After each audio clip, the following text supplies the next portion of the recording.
네, 저희들이 지난주에 그 힘든 시대를 위한 좋은 경제학 이 책을 끝내보려고 의욕 있게 욕심을 부렸다가 너무 책이 방대하고 내용도 많고 또 다뤄야 될 주제들이 많아서 중간에 하다가 중단을 했습니다. 그래서 이어서 오늘 마무리를 할까 합니다. 이 저자 소개는 그때 했지만 또 오늘 처음 접하는 분들을 위해서 이 아미지트 베너지 그리고 에스테르 디플러 이 두 사람이 MIT 교수들인데 다 노벨 경제학상을 공동으로 수여한 부부입니다. 이분들이 쓴 책인데 한 분은 인도 사람이고 한 분은 프랑스 사람 같아요. 그래서 여기에 나오는 사례들도 인도 얘기도 나오고 프랑스 얘기도 나오고 또 뭐 미국에서 이제 오래 살다 보니까 아마 미국 상황 이런 것들을 같이 다루면서 세계 이제 다른 국가들에서 일어난 경제 현상에 대해서 그러니까 이분들이 최종 그 마지막 장 10장에서 이제 에필로그에서 얘기하는 것이 좋은 경제학과 그 나쁜 경제학을 우리가 좀 구분해서 볼 줄 알아야 된다.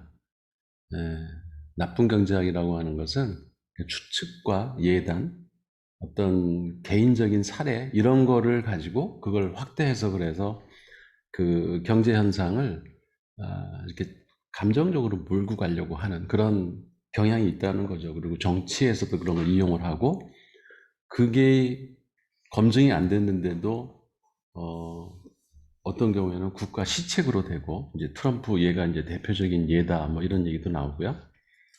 근데 이제 우리가 세상을 그렇게 보면 안 되고 우리가 추측할 수 있고 상상할 수는 있겠죠. 세상에 모든 일은 일어날 수 있는 것에 대해서는. 그렇지만 확신을 가지고 다른 사람들한테 이렇게 확대 해석을 하고 일반화시킬 때는 검증된 그리고 우리가 이제 과학 시대에 살고 있으면서 과학적으로 이 이야기가 얼마나 설득력이 있는가, 근거가 있는가 이런 것들을 확인한 다음에 그런 확신을 가지고 얘기하는 그런 태도를 갖는 게 우리가 세상을 옳게 보고 판단할 수 있는 게 아닌가. 이제 그런 측면에서 이 책을 이분들이 썼다고 해요. 그래서 흔히 돌아다니는 가짜 경제 뉴스들이 얼마나 자의적으로 그 어떤 특정인에 의해서 이런 일들이 벌어지고 있는가 이런 것들을 짚어내고 그래서 실제 그런 일들이 과연 벌어지는가 여러 그 세계의 그 사이트에서 실험하고 통계를 내보니 아닌 경우가 너무 많더라. 그래서 그런 점들을 이 책 곳곳에서 이제 발견할 수 있고요. 그래서 뭐 1장, 뭐 2장, 3장 해가지고 했는데 저희가 지난주에 6장까지 했나요? 사장 빼고 사장 예, 4장을 우리가 스킵을 했어요. 예, 그리고 6장까지 했고, 그래서 4장을 다시 재밌는 주제가 있어서, 다루고, 나머지 챕터를 이야기하는 걸로 하겠습니다. 그 4장 이야기가 이제 인간의 그 선호도라고 하는 것.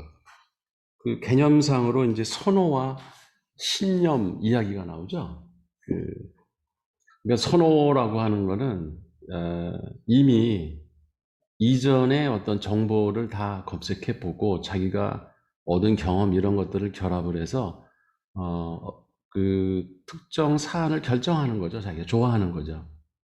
그게 이제 선호인데 신념은 검증되지 않은 거예요. 그냥 믿는 거예요. 자기가 이럴 거다. 세상은 이럴 거다라고 믿는 거죠. 그러니까 종교가 대표적인 거죠. 종교는 검증되지 않아도 자기가 그냥 믿으면 되는 거예요. 그렇게. 그래서 신념을 가지고 이야기하는 사람한테 계속 그게 증거가 뭐냐라고 따지는 것은 사실 별 의미가 없는 거죠. 근데 이제 선호도를 갖고 이야기하는 것은 개인의 자기 나름대로는 증거를 다 수집하고 나서 내린 결론으로 어떤 선택을 하는 것이기 때문에 그거를 반박하려면 그거에 반하는 증거를 우리가 들이대지 않으면 어떤 사람의 선호에 대해서 함부로 얘기할 수 없는 거다. 뭐 이런 이야기들이 나옵니다. 그 이선배 이사님 사장 읽으시면서 이렇게 좀 강조하고 싶고 이야기하고 싶은 이야기. 사장은 좋아요, 원해요, 필요해요입니다. 네. 사장 같은 경우에 이제 어쨌든 뭐 좋아요, 오네요. 그 마이크를 좀 키시고. 아, 예. 네. 사장 같은 경우에 이제 좋아요, 오네요, 필요 이런 제목이 아마 페이스북에서 좋아요 누르고 네. 뭐 이런 거에서 그 제목을 따오지 않았나라고 생각이 듭니다. 그래서 뭐 사장에서 이제 뭐 여러 가지 나오는데 나오는 부분들 중에서 제가 특별히 좀 이렇게 인상 깊었던 부분들인데, 이른바 정보 폭포 현상이라고 이렇게 이름을 붙였더라고요. 네. 사람들이, 그러니까 우리 댓글 그 보면은 제일 처음에 쓴 사람들 댓글을 중심으로 거기 좋아요 뭐 이렇게 눌러가지고, 그래서 이제 심지어는 그런 저기가 있다고 하더라고요. 그 여론을 그 형성하기 위해서 신문기사가 딱 뜨자마자 댓글을 먼저 딱 대기하고 있다가 댓글을 올리는, 그럼 그것이 갖는 영향력이 상당히 좀 이렇게 크다고. 그래서 이제 뭐 이렇게 이제 그 여론을 만들려고 하는 사람들 일부러 또 요즘에 그렇게 많이 보이는 것 같아요. 아, 그래요? 댓글 부대가 네. 그러니까 반대편 그 사람이 포스팅을 하면 네. 부정적인 댓글을 일단 앞에다가 도배를 해놓으면 그럼 그 이후에는 그걸 긍정하는 댓글 올리기가 꺼려질 거죠. 그리고 이제 자기 편이면은 좋아요 그거 많이 누르고 네. 그 다음에 긍정적인 그 메시지를 거다 넣어놓으면 그 다음 사람들이 그거에 반하는 거를 함부로 하기가 힘든 그런 상태를 만들면서 이게 그 여론을 조작한다고 하는 그런 게 여기에 잘 설명이 되어 있더라고요. 네. 그래서 실제로 이렇게 보면은 그 어느 신문사에 글이냐에 따라서 댓글들이 좀 달라지고, 네. 그래서 같은 기사인데도 어떤 신문사에서 그 글이냐에 따라서 댓글 달라지는 거 보면 그 자기들이 그 선호하는 신문사들이 좀 있지 않나라는 어떤 그런 생각도 들고, 네. 여기 말한 것처럼 댓글을 처음에 누가 어떻게 달았냐에 따라서 또 그 다음 것들이 좀 달라지는 그런 점에서 이제 이 정보폭포가 형성된다는 말들이 좀 이렇게 의미 있게 받아들여졌고요. 네. 이분이 이제 그 전에도 이제 늘 주장했던 그런 부분들이, 가난한 사람들이 우리는 제대로 된 선택을 잘 못할 거다라는 어떤 그런 생각들을 많이 갖고 있고, 근데 그것도 이제 잘못된 편견이라고 하면서 가난한 사람 역시 스스로 선택을 잘할 수 있다. 그리고 가난한 사람들 스스로 선택하는 것이 가장 합리적이다라는 것들을 여러 가지 그런 근거를 들어서 얘기하고 있다는 부분들이 우리 정책 당국이나 또는 뭐 저 같은 경우는 이제 아이들을 가르칠 입장에서 우리가 그런잖아요. 내가 더 잘 판단할 수 있어. 내가 더 잘 알려줄 수 있어. 이렇게 생각하는데 그게 아니라 그냥 당사자가 제일 잘한다. 네. 그러니 당사자에게 맡기는 게 가장 효과적이다라는 것들을 이렇게 끌어낼 수 있지 않나라는 부분에서 그 부분도 상당히 좀 의미가 있지 않았나. 그게 큰 의미에서는 그게 존엄하고도 연결이 되는 것 같아요. 인간이 알아서 자기 문제는 잘 결정할 수 있다라고 어떤 인간에 대한 기본적인 그 존경, 존엄 이런 거를 갖고 있으면은 굳이 정책 위반자들이나 어떤 그 혜택을 주는 사람들이 이래라 저래라 내가 너한테 이 돈을 주니 이걸 가지고 어디에 써라 뭐 이런 식의 그 생각을 가질 필요가 없는데 그죠? 인간에 대한 기본적인 믿음이 있으면 본인이 알아서 잘 결정할 것인데 굳이 요렇게 써라 저렇게 써라 하고 그 가이드를 꼭 하려고 하는 우리나라로 치면 이제 좀 기재부가 좀 그런 성향이 좀 강해서 이게 기본소득 문제하고도 연결이 되는 것 같아요. 네, 대전시에서도 그 정책을 시행하면서 청년들한테 책 사봐라. 그거 이래 지원을 해주면서 그 제한 조건을 이렇게 두어서 안 그러면 애들 맨날 가서 술이나 퍼먹겠지. 뭐 이런데 우리 세금을 지원할 수 없잖아요. 네. 그 말을 딱 들으면 되게 그럴싸하잖아요. 그렇죠. 설득력 있죠. 근데 이제 요 교수님의 주장은 그들 스스로가 가장 합리적인 판단, 그리고 술을 먹는다 하더라도 그 친구가 술을 먹는 게 사실은 그 친구에게서는 그것들이 가장 합리적인 판단이면 그쵸. 그것들을 인정해 줘야 된다라고 주장을 하고 있죠. 여기서는 뭐 그런 사례가 기껏 지원해 줬더니 가난한 사람이 빵을 사 먹을 줄 알았더니 빵을 안 사고 이렇게 TV를 샀어요. 이런 그런 사례를 들면서, 근데 그 사람에게는 TV를 사는 게 훨씬 더 그 삶의 그 만족도를 높일 수 있는 어떤 그런 부분이었다라고 또 설명하는 어떤 그런 부분들이 있지 않나 해서 그 부분들이 좀 의미가 있었고, 또 우리가 또 그 되게 또 잘 못 알려진 상식들 중에 하나가 주인이 없으면 네. 완전히 엉망진창이 된다. 그러니까 주인을 정해주는 게 필요하다라고 하면서 이제 우리가 흔히 말하는 그 공공의 영역을 왜 민영화해야 되는 건가? 민영화되어야 책임감을 갖고 열심히 할 거다라는 그런 부분들에 대한 이야기에서 이른바 그 공동 목표지의 비극이라고 해가지고 그 많이 스위스 치즈 얘기. 그 얘기가 많이 알려져 있는데 이 책에서는 그거에 대해서 전면 반박하고 있는 그 부분들이 되게 인상적이었거든요. 물론 이제 거기에 조건이 하나 있었죠. 그 공유지를 하는 부분에서 그냥 무차별적으로 이용한 것도 아니라 그들 공동체 내에 나름의 규칙이 있고 그 규칙을 어겼을 때 그들이 거기에서 축출될 그런 부분들이 있기 때문에 그런 점에서 공유지가 훼손되지 않는다라고 얘기하면서 오히려 그것들을 그 분할했을 경우에 어떤 문제가 발생하냐면 뭐 이렇게 병충해가 발생한다고 했을 때 그러면 자기가 그 맡은 지역이 병충해가 발생하면 완전히 자기는 이렇게 몰락할 수밖에 없는 그런 분이지만 공유주가 있으면 그런 점에서 최소한의 어떤 그런 안전망들 이런 것들을 가지고서 재개할 수 있기 때문에 공유주가 갖는 것들이 중요하다라고 얘기를 하고 다만 이제 그 한 가지 또 이제 그렇다고 공유지가 무조건 좋다고 또 주장하고 있는 건 아닌 것이 그런데 이제 그걸 얼마든지 대체할 수 있는 그런 것들이 생겨나면 규칙을 굳이 지킬 필요가 없게 되고 그럼으로 인해서 결국 사람들이 함부로 막 쓰게 되는 어떤 그런 면에서 그것이 갖는 그 시사점들이 되게 좀 크다고 생각이 들거든요. 그래서 이 책은 보면 그런 점에서 나름의 보면 진짜 좌파도 아니고 우파도 아니고 라는 생각이 드는 것들이 민영화를 찾아가는 것도 아니고 같은 그 공공성을 강조하는 것도 아니고 그러니까 어떤 조건 하에서는 이렇고 어떤 조건 하에서 이렇고 이런 부분들이 되게 좀 이렇게 명확하게 제시되어 있는 것도 아닌 건가. 그래서 우리 인간이라는 존재가 결국은 제가 보기에는 이익되는 대로 그러니까 공유지가 있는 것들이 이길 때는 그렇게 행동을 하고 그때 대체 가능할 때는 또 이렇게 바뀌고 그런 것들이 아닌 건가라고 생각이 드는데 아까 이제 교수님 말씀하셨듯이 좋은 경제정책, 나쁜 경제정책 하면서 그 일부 그 정치인들이라던가 경제학자들이 특정한 부분을 이렇게 따가지고 전면적인 조건들을 다 제거한 상태 속에서 고 봐라.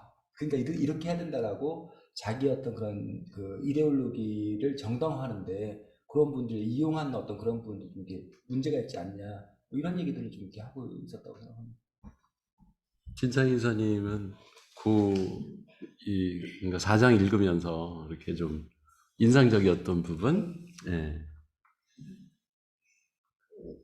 사장이 저는 야, 빼곡히 노트를 다 하셨네.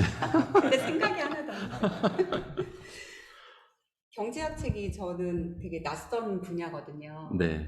주로 이제 문학이나 철학 책 자주 읽는 편인데 사장은 제가 읽어왔던 책들과 굉장히 공감되는 부분들, 겹치는 부분들이 많았어요.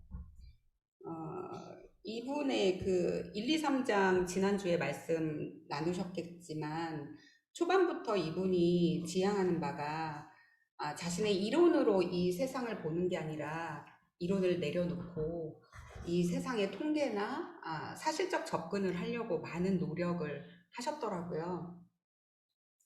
그래서 그런 점도 되게 마음에 들었고 책을 읽다 보면 우리는 그 어떤 답이 없는 혼란과 혼돈의 상태를 견뎌야 하는 게 아닌가. 쉽게 그 답을 내려 하고 섣불리 좀 성급하게 결론을 내려 하는 그런 학자들의 입장이나 주장들에 의해서 오히려 현실은 왜곡되고 조금 단순화되는 게 아닌가 이런 생각을 해왔거든요. 근데 이분의 그런 접근 방식이 어떤 이론의 눈을 통해서 세상을 보는 게 아니라 세상에 지금 우리 눈앞에 벌어지는 현실을 되도록 통계로 현실에 있는 그대로 보고자 하는 그런 입장이다 보니까 사실 자기 주장이 분명하지 않고 이것도 좋다고 했다가 이 이론도 문제가 있다고 했다가 어떤 이론도 제대로 칭찬하는 이론이 하나도 없을 정도로 도대체 이 사람은 지향하는 바가 뭘까 헷갈리는 그런 서술을 하셨어요. 근데 그런 면에서 저는 굉장히 되게 인문학적 접근이다. 아, 마음에 든다 하는 생각을 했거든요. 전 마음에 안 들었습니다. 예. 우리는 그 성급한 답이나 성급한 결론을 얻기를 바라고 네. 그런 딱 주어진 틀이 주어져야 심리적으로 안정을 느끼는 그쵸, 것 그쵸. 같은데 예. 책을 읽다 보면 음. 세상은 불안과 혼돈을 견디는 일이 아닌가. 정리되지 않은 이 혼란한 상황을 있는 그대로 보기 위해서는 한 가지 입장을 딱 정리하고 어느 편을 딱 든다라는 거는 좀 불가능하지 않나라는 생각을 하게 되거든요. 특히 사장에서 또 그 어떤 취향이나 선호가 사회적 맥락에 영향을 받는다 이런 얘기를 많이 하고 있어서 우리가 늘 읽어왔던 그런 인문학 책들과 좀 맥락을 같이 한다는 느낌을 받았고요. 되게 그 인종에 대한 편견이 있잖아요. 네. 거기에 대한 실험이 안내되고 있는데 흑인들은 타고난 운동 감각을 가졌을 것이다. 그렇지만 백인은 운동 감각보다는 지능이 뛰어나다. 스포츠 지능이 오히려 백인이 뛰어날 것이다. 이런 편견을 가지고 흑인과 백인을 대하지만 사실은 그 실험자였던 그 흑인 학생과 백인 학생은 똑같은 지적 능력을 가진 한 대학교의 학생들이었다라는 사례를 제시하면서 우리가 가지고 있는 선호 이런 것들이 얼마나 사회적 맥락에 영향을 받는지 이런 것들을 세세하게 설명해주고 있는 점이 인상적이었고요. 그리고 이 책은 경제적 불평등뿐만이 아니라 우리의 취향의 불평등, 선호의 불평등의 심각함을 보여주잖아요. 네. 그게 우리 사회에서도 대표적으로 페북이나 트위터를 통해서 정치적 지향이나 선호가 그쵸. 맞는 사람들끼리만 소통하는 그런 심각한 그런 분리된 현상들이 요즘 벌어지고 있잖아요. 그 대목 읽고 저도 좀 반성이 되더라고요. 반향실이라는 단어가 나오거든요. 네. 네, 반향실이. 그래서 트위터와 페북이 반향실 역할을 하고 있다. 오히려 분절된 공론장을 만들고 있다. 네. 이 부분은 우리 한국 사회가 가장 심각해 보이거든요.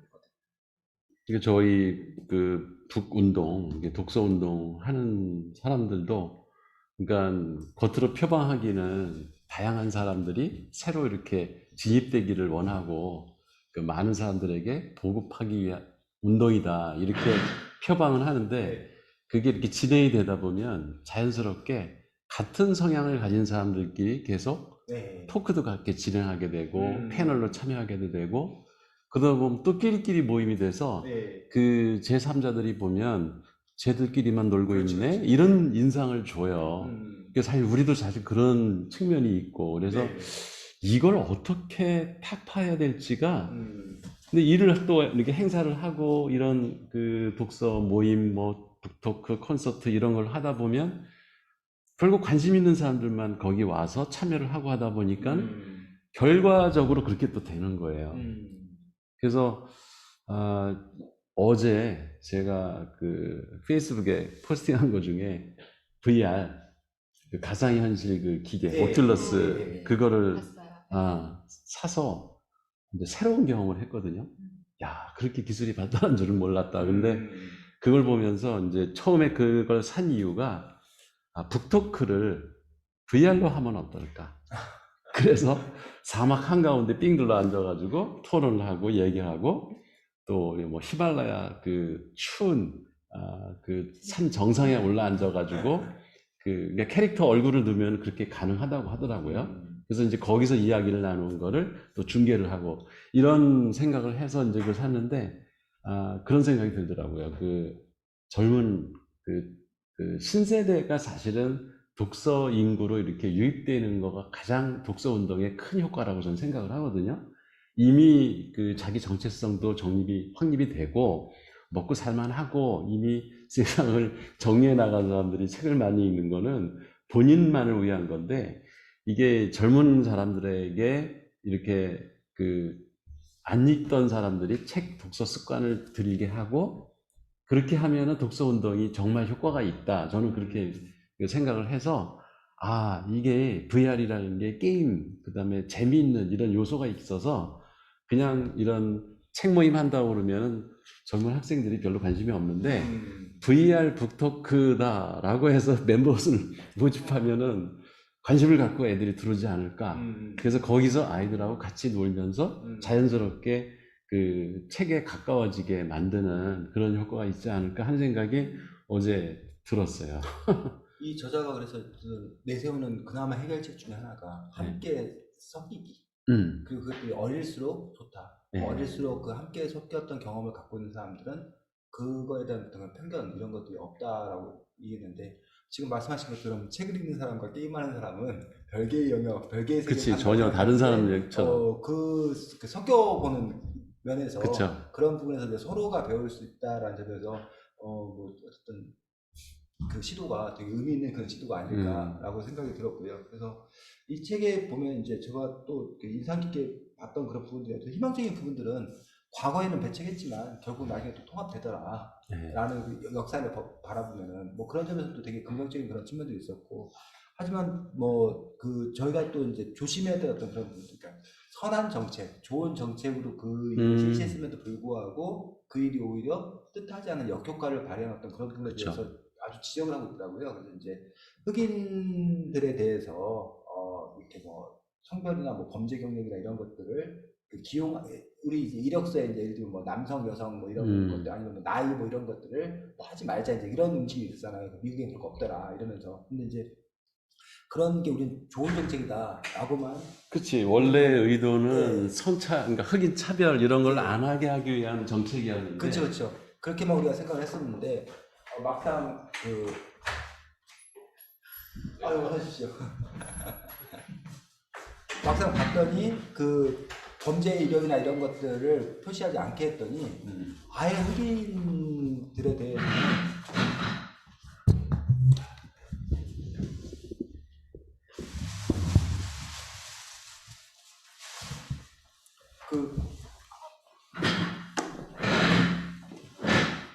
오히려 안, 그렇죠. 아예 기회 자체를 주지 않는 그런 부분이기 때문에 원래 자신들이 정책에서 의도했던 바와는 너무나 다른 그런 결과를 냈더라라고 이제 얘기를 해서, 그런 점에서 저희 이제 그 희망의 책에서 사실은 뭐 독립서점들을 돕기 위해서 어떤 이렇게 프로그램을 기획을 했었는데 독립서점 측에서는 생뚱한 어떤 그런 반응을 보여갖고 놀랐던 적이 있거든요. 그래서 그런 걸 보면서 정책하는 분들이 어떤 일을 결정하는 어떤 그런 분들이 단지 선한 의도만 갖고는 안 되는구나. 정말 고려할 점들이 여러 가지가 있는 게 아닌 건가. 그래서 우리나라 예를 들면 최저임금 인상의 어떤 그런 문제들도 당연히 최저임금 인상하면 가난한 사람들을 위해서 좋은 거다라고 당연히 그렇게 생각을 하고, 왜 그걸 안 하느냐라고 생각을 했었는데, 최저임금 인상하면 오히려 내 일자리를 잃어가지고 문제가 될 거다라고 반대를 해서, 아니 너가 부자가 있는데 그런 걱정을 해 라고 했는데, 나중에 보니까 정말 그런 현상들이 벌어지는 걸 보면서 제가 그래, 그 친구 말도 되게 일리가 있었는데 제가 그런 부분을 좀 너무 간과했었구나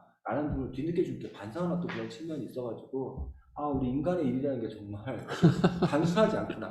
여러 가지 측면들이 이렇게 복합적으로 얽혀있기 때문에 그걸 총체적인 어떤 그런 고려를 하는 어떤 그런 태도들, 그런 부분들이 상당히 좀 이렇게 중요하겠구나 라는 그런 생각을 또 했었습니다. 그래서 이제 역시 이게 좋은 경제와 나쁜 경제에 보면은 어느 한 면만 따놓고 보면은 되게 또 나쁜 정책이 되고, 또 이제 긍정적인 부분만 갖고 또 막 부각시키고 보면 되게 좋은 정책이 되고, 근데 이제 그거를 함께 얘기해 줘야 된다는 점에서 아까 제가 이제 진창 이사님 말씀하실 때 이 사람이 그 처음에 책을 보면 이게 되게 좋은 정책이다라고 이제 막 이렇게 고개 끄덕끄덕 봤는데 나중에 근데 하면서 이제 이건 아니다, 이거 뭐야, 예. 그래서 그래서 이 사람, 그래서 당신이 얘기하고 싶은 게 뭔데? 뭐 이런 식으로 이제 막 짜증이 나는 거야 나중에는. 그래서 뭐 그런 부분들 이렇게 보는 그런 부분도 있었지만, 결과적으로는 이 사람의 태도를 인정할 수밖에 없는 게 그렇게 여러 가지 측면이 있는 게 아까 말씀하신 대로 우리 현실. 그게 현실이죠. 예, 그게 현실인데 맞아. 우리는 자꾸 현실을 보려고 하는 게 아니라 내가 정해놓은 것대로 그렇죠. 가야 된다. 그러니까 어떤 면에서는 그러니까 이분법적으로 보려고 하는 경향이 그렇죠. 있는 거지, 우리가. 답을 내리려고 하고. 네, 그래서 그런 부분들이 아까 말씀하셨는데 되게 공감이 갔습니다. 혼란과 혼돈을 그냥 견디는 거. 그 말이 오늘 최고의 명언 아닌가. 불안과 혼돈을 이겨내는 거. 그래서 아주 좋은 말이었습니다. 예. 맞아요. 그러니까 이런 식의 책을 한 게 나는 별로 없었던 것 같아요. 그 전에는 어떤 그 성향이 있잖아. 그 저자의 그 성향이 이렇게 뚜렷해가지고 자기의 주장을 이렇게 일관되게 밀고 나가는 책들을 주로 읽다가 이렇게 그게 아니라 그 중립도 아니고 이제 이 사람은 그야말로 양립인 것 같아. 이것도 인정하고 저것도 인정하고 그리고 각자의 판단은 이제 크게 얘기하면 일종의 뭐 상황이론 그게 그때그때 때마다 다르다. 그리고 어디에서 이게 시행되느냐, 누구를 대상으로 하느냐 이거에 따라서 정책이라는 것도 그게 어떤 게 반드시 옳다고 얘기할 수 있는 게 아니고 그 상황이나 그 대상들이나 지리적 여건, 뭐 시간적 그 시간대 이런 거에 맞춰서 그게 좋은 정책이 될 수도 있고 나쁜 정책이 될 수 있다. 이런 것들을 좀 종합적으로 고려하면서 우리가 판단해야 되지 않느냐 이런 식의 이야기를 끌고 나가는 것 같아서 맞아요. 되게 좀 특이하게 읽었어요. 읽다 보면 좀 다른 혼란스러워. 경제책들은 이렇게 얘기 안 하나요? 안 해요. 어. 그러니까 이제 어떤 보면 뭐 신자유주의 정책에 그 동조하는 뭐 시카고 학파 뭐 이런 사람들 얘기들은 그냥 뭐야 자유시장 경제에 맡겨야 된다라는 논리보다 초지일관 나와요. 그렇죠. 네. 그리고 또 이제 케인즈 뭐 이런 케인즈, 사람들은 이제 케인즈하고 고전하고 거의 대립되는 의견만. 그러니까 그런 식으로 그 자기네들이 학파 어디에 속하느냐에 따라 그 일관된 논리를 주장해야지 그게 학자답고 그게 또 논리적 정연하다 이렇게 우리는 나도 사실 그렇게 생각을 했거든요. 근데 이 양반 태도는 그게 아닌 거야. 저도 반성 아닌 저도 좀 당혹스러운 게 제가 애들한테 토론을 가르치는데 야, 남 얘기를 왜 해, 네가? 남 얘기 남이 할 텐데 넌 너를 어필해야지.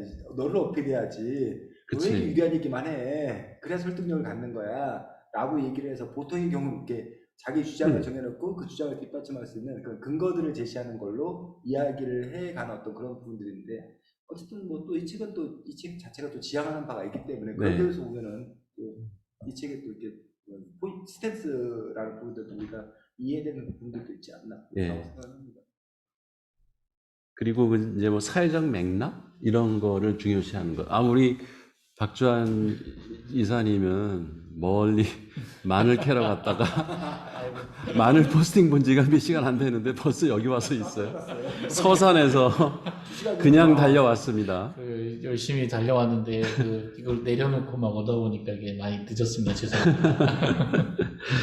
근데 지금 열심히 적응하고 있습니다. 어디 챕터를 얘기하고 계신지. 우리 사장하고 있어요. 네, 알겠습니다. 그래서 마지막에 이제 어떤 사회적 맥락 그리고 특히 인간의 존엄 이런 거를 고려해서 정책이나 이런 것들을 마련해야 된다. 그거는 이제 9장에서 다 자세히 다룬다. 뭐 이런 이야기들이 나오죠. 우리가 또 사장에서 배워야 될 그런 부분들 중 하나가 선호가 다른 어떤 그런 경우에 생각이 다른 어떤 그런 사람들한테 그 사람들 설득하려고 애쓰면 오히려 안 된다. 라는 그 부분들이 이 부분을 보면서 당혹스럽고 그래 맞다라는 그런 생각들. 그러니까 우리는 정치적으로 생각이 다른 어떤 그런 사람들에게 그 사람을 이른바 굴복시켜서 논리적으로 그 설득해서 그러면 저 사람이 설득이 될 거다라고 생각을 하지만 오히려 그런 방법들은 그 역효과를 일으킬 뿐이고 그래서 내가 틀렸다고 인정하기 싫어서 생각을 바꾸지 않는 그러니까 틀린 걸 인정하지 않는 게 아니라 틀린 걸 인정하기 싫어서 결코 생각을 바꾸지 않고 그렇기 때문에 결국은 그 다른 비난거리를 찾아서 결국 자기 입장을 바꾸지 않는 인간의 어떤 그런 모습들. 그런 점에서 인간이 보면 합리적이지 않은 거죠, 사실은. 그래서 그게 인간이라고 이해하는 게 합리적이라고 이 책은 또 그렇게 얘기를 하고 있어서 그 부분이 갖는 시사점이 상당히 크다. 그래서 앞으로 우리가 토론이나 뭐 이런 거를 해 나갈 때 어떻게 되는 거겠어? 제가 그 답을 좀 하나 찾았어요. 그래서 논리적으로 네가 옳은데 그래도 잘났어. 그렇지. 논리적으로 잘났어. 감정적으로 동화되지 않는. 그래서 저도 이제 뭐 그런 얘기. 굳이 끝까지 이기려고 하지 말아라. 그 사람의 감정선을 건드리지 말아라. 그럼 오히려 너가 진정한 목표, 그 사람을 설득하려는 어떤 그런 것들은 얻을 수 없을 거다. 근데 이제 그거를 어떻게 가르칠 수가 없더라고요, 사실은요.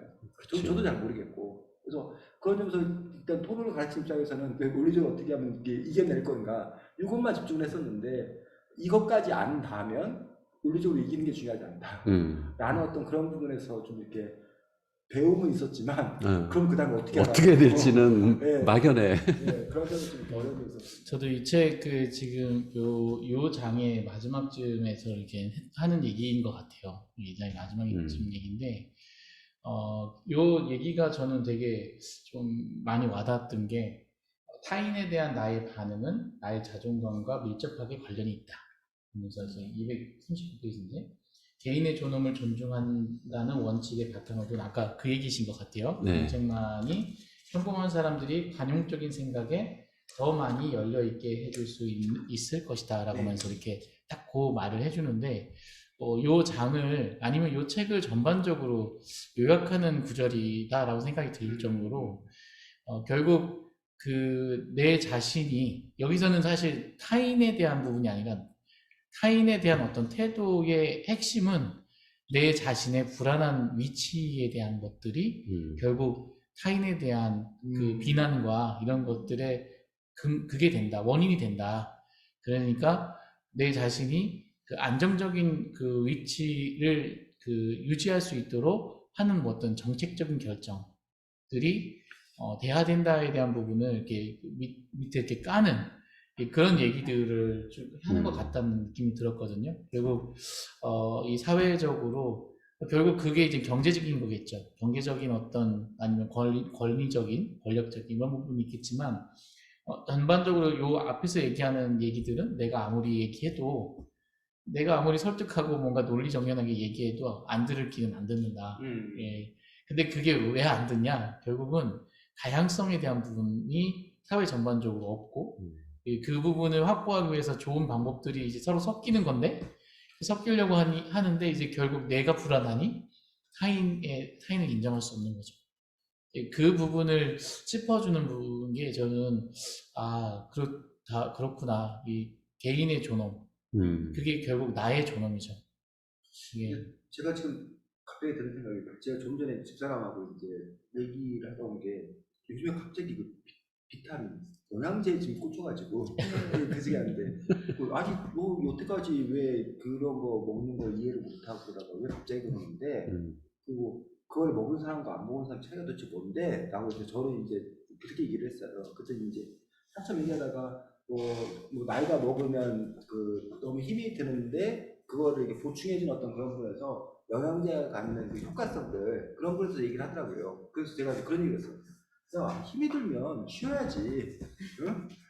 자기 그 일을 더 하는 게 아니라 쉬어야지. 그래서 그러면서 집사람도 그게 맞다 그러는 거예요. 그러니까 근데 우리 그 한국 사회를 비롯해서 현재 자본주의 사회는 너가 힘들게 일했으면 일을 줄여서 쉬라가 아니라 너가 힘들게 일했지 체력이 부족하지 그러니까 영양제 먹고 일 더해 이런 그 방식이라는 거예요. 그렇죠. 근데 그건 사실은 근본적인 해결책이 아니라 어떻게 보면 내가 내 체력을 오버해서 지금 일을 하고 있구나. 그러니까 일을 좀 줄이려는 그런 방향으로 가는 게 근본적인 해결이 아니겠는가 그런 얘기를 잠깐 하고 왔는데 그것도 지금 제가 문득 그 말씀을 들으면서 생각하는 것들이 이 책에서의 맥락은 아까 말한 대로 자기 자존감이 훼손될까봐 두려워서 다른 원인, 다른 탓을 돌린다. 그러면 그 사람하고 논쟁하려 하지 말고 그 사람하고 뭐 섞이는 거나 뭐 이런 걸 통해서 문제를 해결하라고 얘기를 하고 있는데 이 사람 이 저자의 해결 방식이 혹시 비타민 주는 그런 방식은 아닌 건가. 그러니까 또 하나의 해결 방법은 이 사람들에게 당신이 그렇게 비합리적으로 생각하고 있습니다. 당신이 지금 예를 들면 뭐 이게 그 로봇이나 이런 자동화 때문에 당신 일자리를 뺏기고 있는데 마치 이민자들 때문에 당신 일자리를 뺏기고 있는 것처럼 당신이 잘못을 다른 데 돌리고 있는 것들이 그게 객관적 사실입니다. 그러니 당신이 올바른 현실을 파악하고 당신이 바꾸십시오. 이게 전공법이지. 근데 이 사람은 그러면 안 된다는 거잖아요, 지금. 그렇게 효과가 없다. 그러니 그렇게 설득하려고 하지 말고 뭐 섞이게 한다거나 뭐 다른 방법을 통해서 해야 된다라고 주장을 하고 있거든요. 근데 아까 지금 말씀드린 것처럼 비타민 먹으라는 얘기하고 뭐가 다른 건가라는 부분에서 갑자기 불현듯 그런 의문이 또 이렇게 드는 뭐 그런 네. 결국 이제 전공법으로 이렇게 네가 뭐가 잘못됐어 팩트 체크 우리 많이 하잖아요. 네. 팩트 체크를 했지만 여전히 자기가 듣고 싶은 얘기만 듣는 거의 성향이 선호 아까 이 앞서서 얘기한 자기 선호. 동기부여된 선호의 그 선택, 자기 선호에 대한 부분이 바뀌지 않는다는 얘기인 거죠. 결국은 그 논리적인 문제가 아니라 결국 자기가 존중받지 못하고 있고 자기의 어떤 자리가 위협받고 있다고 하는 그 안정적이지 않은 것들에 대한 그 다른 이렇게 반응이지, 그 논리를 깨려고 해도 이미 다른 어떤 선호에 의해서 다른 걸 또 잡는다는 거죠. 우리가 태극기 부대니 뭐 이런 얘기들 막 해도 아직도 존재하고 있고, 제 페북에도 보면 상당히 다른 얘기를 하는 분들이 있거든요. 근데 이런 기사가 있나 할 정도로 다른 기사들이 많아요. 제가 이제 보고 있는 기사하고 완전 다른 기사들을 어떻게 이런 기사를 찾아가지고 포스팅하셨지 하는 정도로 다른 내용이 있는데, 그만큼 사회가 자기가 보고 싶은 대로 보는구나. 결국 그러면 그 사람은 왜 그럴까? 근데 그 내면을 보면 그 사람도 결국 자기의 어떤 자리에 대한, 결국 먹고 살고 여기서도 얘기하는데 생존과 존엄에 대한 부분이 침해당할 수 있다고 생각하기 때문에 그 정권이나 그 정책이나 이런 부분들 강력하게 반대하는 거거든요. 그런 부분을 누구나 동등하게 혜택을 받을 수 있다, 보호받을 수 있다라고 하는 안정감을 주는 정책을 실행을 하는 것이 중요하겠구나라고 하는 부분들을 좀 살짝 얘기하시는 것 같았었어요. 그래서 좀 아까 그 부분이 전반적으로 이분은 아까 앞에서도 똑같은 얘기지만 결국 우리가 인컴에 있어서 안정적인 부분을 만들어 가야 된다. 그리고 기본소득이냐 뭐 아니면 이런 무슨 어떤 소득이냐 이걸 떠나서 어쨌든 내가 직업을 안정적으로 바꿀 수 있고 살아갈 수 있는 인컴을 보장해야 된다. 이 부분을 계속적으로 주장하려고 앞에 계속 깔고 있는 것 같거든요. 주장이. 그러니까 이 책을 처음에 이게 논란이 벌어졌을 때, 윤희식 의원하고 이재명 지사하고 이제 논란이 벌어졌을 때 도대체 뭐라고 썼길래 그런가 그러고 이제 책을 사서 봤는데, 사실 방송에 나가면서 이 책을 거론할까 말까 좀 걱정이 됐어요. 그러니까 우리 지금까지 얘기했던 것처럼 어디를 읽으면 그거에 필요성은 별로 없다는 것처럼 얘기도 하고, 어디를 읽으면은 그건 꼭 필요하다는 얘기를 하는 것 같기도 하고, 그래서 이 사람의 스탠스가 뭘까, 그게 부분 이렇게 보면은 헷갈려요. 그러니까 이분은 진짜 기본소득을 지지하는 사람인가?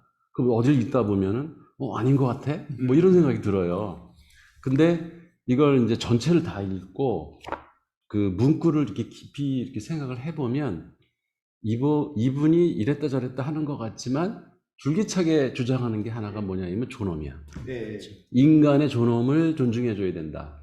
그러니까 상대가 어떻게 선호하든 어떻게 결정을 하든 행동하든 거기에는 그 사람 본연의 어떤 이유가 있을 것이고, 그렇기 때문에 그거를 존중하고 이해하려고 하는 태도로 어떤 정책을 펴든지 우리가 뭐 설득을 하든지 이래야 그게 효과가 좀 있지, 그걸 내 생각대로 자꾸 상대방한테 프레임을 덮어 씌우려고 하면 역효과가 나거나 원래 의도했던 정책의 방향이 완전히 반대로 가는 경우도 생기고, 이런 사례들을 자꾸 드는 거예요. 그러니까 기본적으로 인간을 신뢰하고 믿어야 된다. 그리고 인간이 자기의 의사결정을 할 수 있는 능력이 있다라고 하는 거에 대한 신뢰가 있어야지 된다. 그리고 이제 이분은 이제 역시 경제학자이기 때문에 저변에 깔린 동기에는 경제적인 동기가 어디에나 존재한다.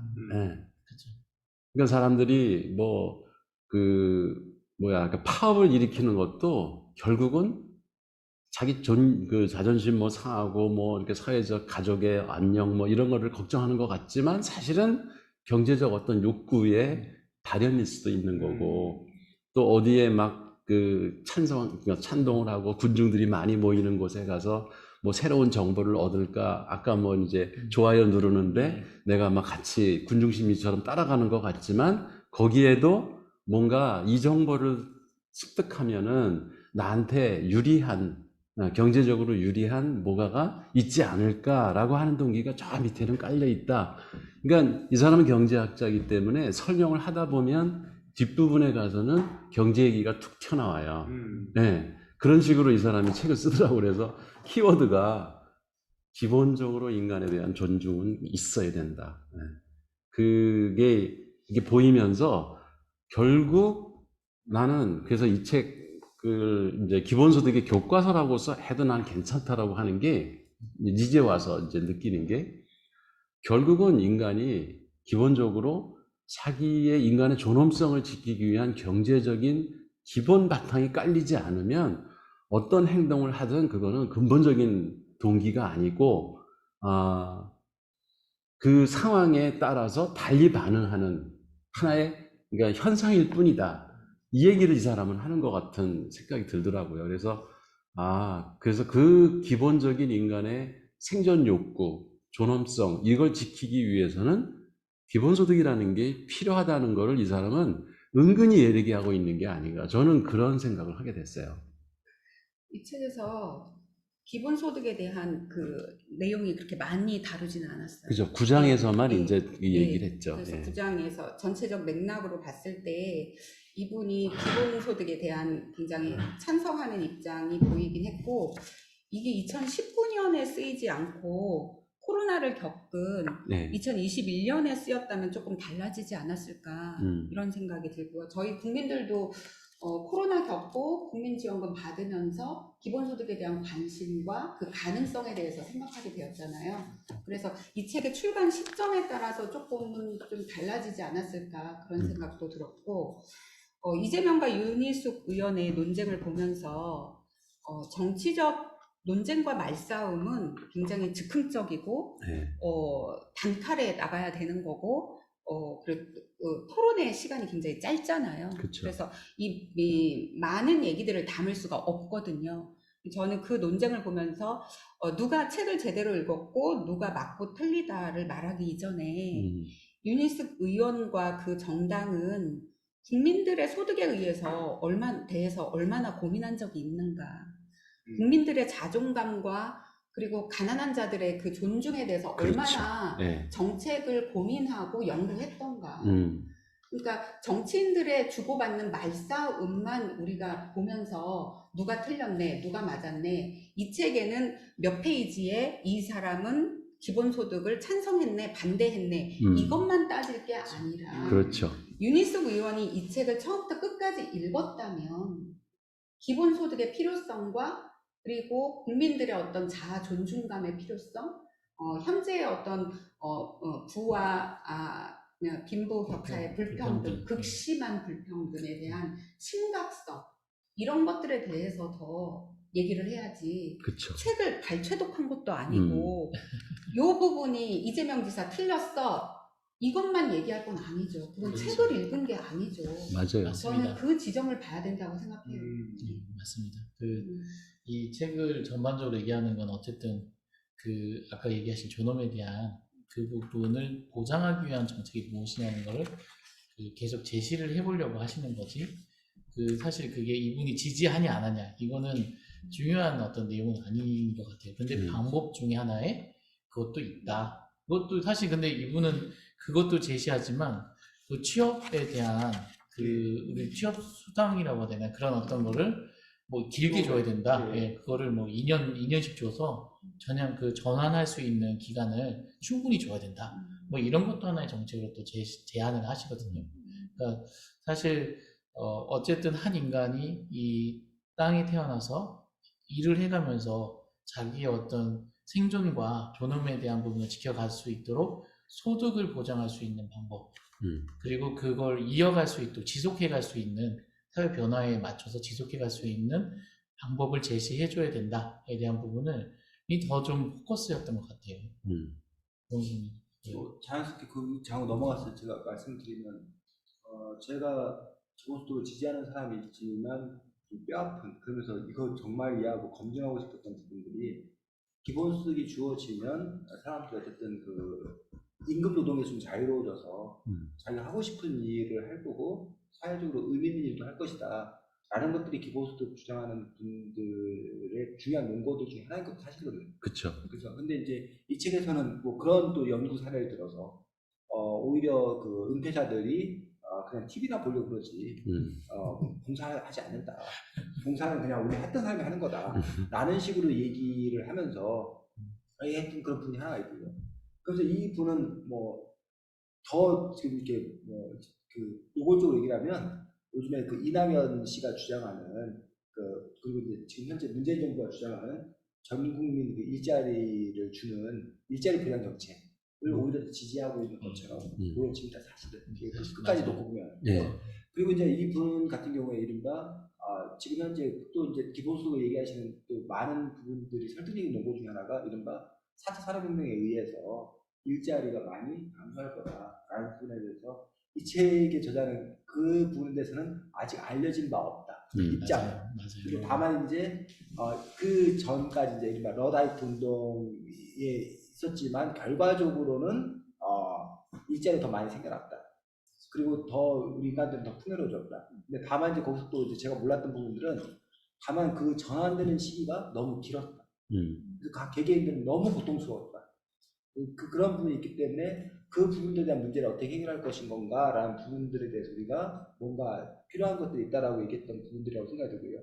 그 다음에 근데 이제 다만 이번 4차 산업혁명 같은 경우는 이전에 그렇기 때문에 4차 산업혁명에도 그럴 건가라는 부분에서 다를 수 있다. 근데 그건 아직 증명되지는 않았다라고 얘기를 하고 있고, 그러면서 또 제가 몰랐던 그 부분들 중에 하나가 뭐 우리나라 같은 경우가 이제 그 로봇이나 이런 걸로 바꾸는 거에 되게 그 앞장서는 나라고, 그러니까 조세 감면 혜택을 많이 주는 어떤 그런 부분들이었는데, 근데 이제 이 책 저자의 주장은 오히려 그 로봇을 더 활성화시켜서 아예 그 산업이 커지면 그 사회적 부가 커져가지고 그래서 그걸 다시 나눠주면 오히려 그 좋아지는데, 지금 현재 진행되고 있는 양태들을 보면 단지 일자리만 뺏는 그런 방식들. 여기서 예를 뭐를 들었냐면 병원에 아픈 그런 사람들이 집에서도 이렇게 휴양할 수 있도록 그런 기술이 개발된다면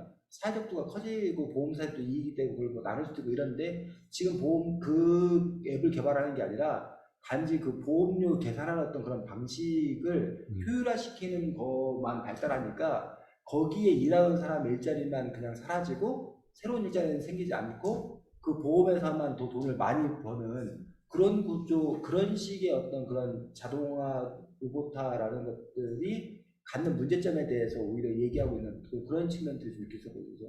그 부분도 전혀 몰랐던 그런 부분들에 대해서 그런 정보를 주고 있었기 때문에 그런 부분들도 이렇게 의미 있게 좀 받아들여졌는데, 근데 이제 기본소득을 제가 이제 아까 처음에 다시 돌아가서, 그러니까 과연 기본소득이 주어졌을 때 사람들이 정말 자원봉사도 안 하고 뭐 자원봉사 꼭 해야 되는 건 아니지만 저는 그냥 그 자체로 사람들이 의미 있게 제대로 살 거라고 생각하는데, 어쨌든 이분은 TV 보는 거는 문제 있다라고 얘기를 해서, 그렇게 보면은 이분이 아까 TV 사는 거는 합리적 선택이라고 그러면서 그 사람이 TV 보는 건 의미 있는 선택이 아닌 건가 라고 생각이 들고, 그런 점에서 이분은 역시 아까 그 교수님 말씀하셨듯이 경제적인 어떤 그런 기반을 둔 어떤 그런 경제 이익뿐만 아니라 역시 이분 역시 그 생산을 해야 된다라는 거에 기본 베이스가 깔려 있는 거 아닌가 라는 그런 생각들도 좀 맞아요. 그게 그러니까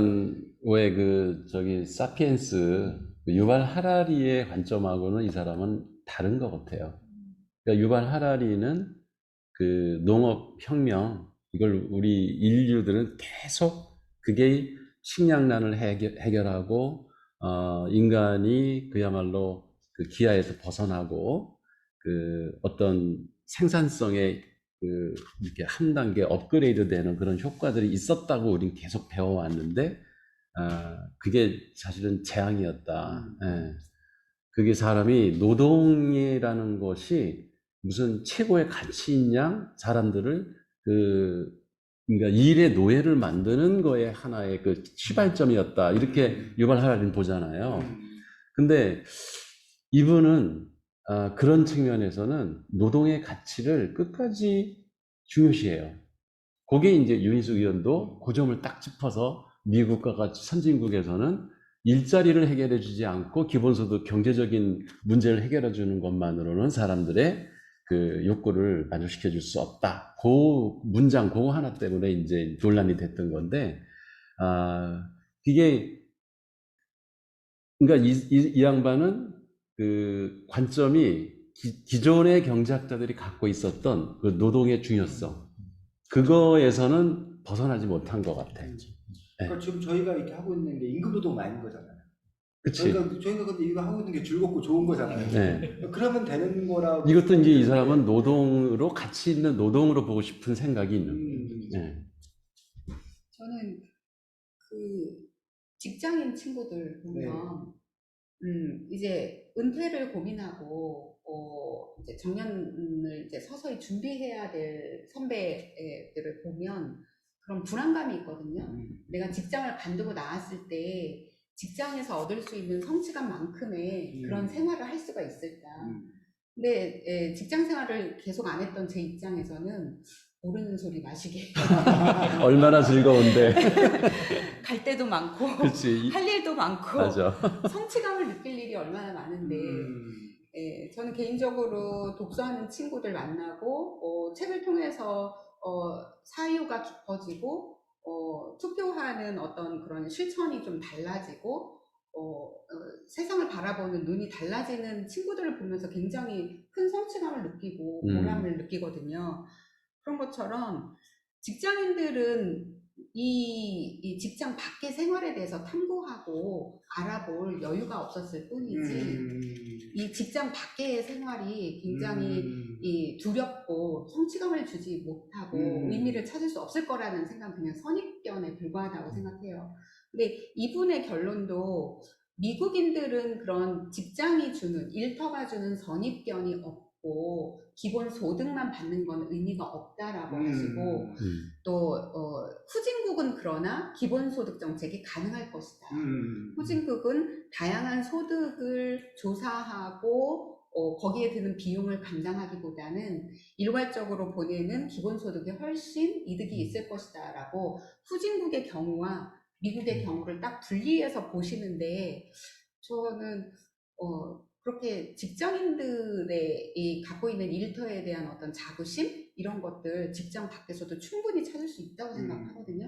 그런 면에서 조금 의문이 있었어요. 그 지금 말씀하신 대로 그게 사실은 우리가 전업주부의 부불노동이라고 임금이 지불되지 않는 노동에 대해서 쓸모없는 거로 여기고 그 사회적으로 해서 늘 그 전업주부들이 내가 돈 벌지 않는 거에 대해서 미안함감, 죄책감 뭐 이런 것도 느끼고 떳떳하지 못하고 그래서 내가 뭘 해야 되지 않나. 그래서 뭐 이렇게 물론 뭐 여성 해방을 얘기하고 뭐 이런 분들이 그게 성차별적인 요소 때문에 그런 거라는 건 문제가 있지만 그렇지 않고 다른 그 부분에 봤을 때 직장 여성들이 더 훌륭한가 집안에서 육아를 담당하는 사람은 그렇지 않은 건가라는 부분에서 그런 부분에서 지금 아까 말씀하신 내용들은 되게 의미 있는 어떤 그런 지적들이고 그런 점에서 보면은 이 분의 시각도 역시 그런 그 직장인들 중심이었던 그런 사고에서 벗어나지 못한 그런 부분들이 있다라고 보거든요.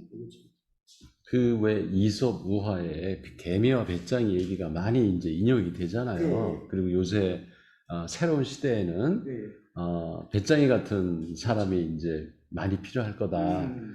근데 사실 어렸을 때는 그게 당연하게 생각을 했거든요. 그렇죠. 그러니까 개미처럼 저라고 열심히 일을 해서 먹고 살아야 이게 인간답게 사는 것이고 내 의무를 다하고 인간으로서 당연히 그래야 된다. 이렇게 계속 그 비슷한 얘기들 들어왔기 때문에 그러니까 자식을 교육시킬 때도 그렇게 이 일을 주어라고 하는 직업을 아이들한테 계속 권장을 하고 자식을 그렇게 키우고 싶어하는 그 사회적 분위기가 지금 그렇게 돼 있는 것 같아요.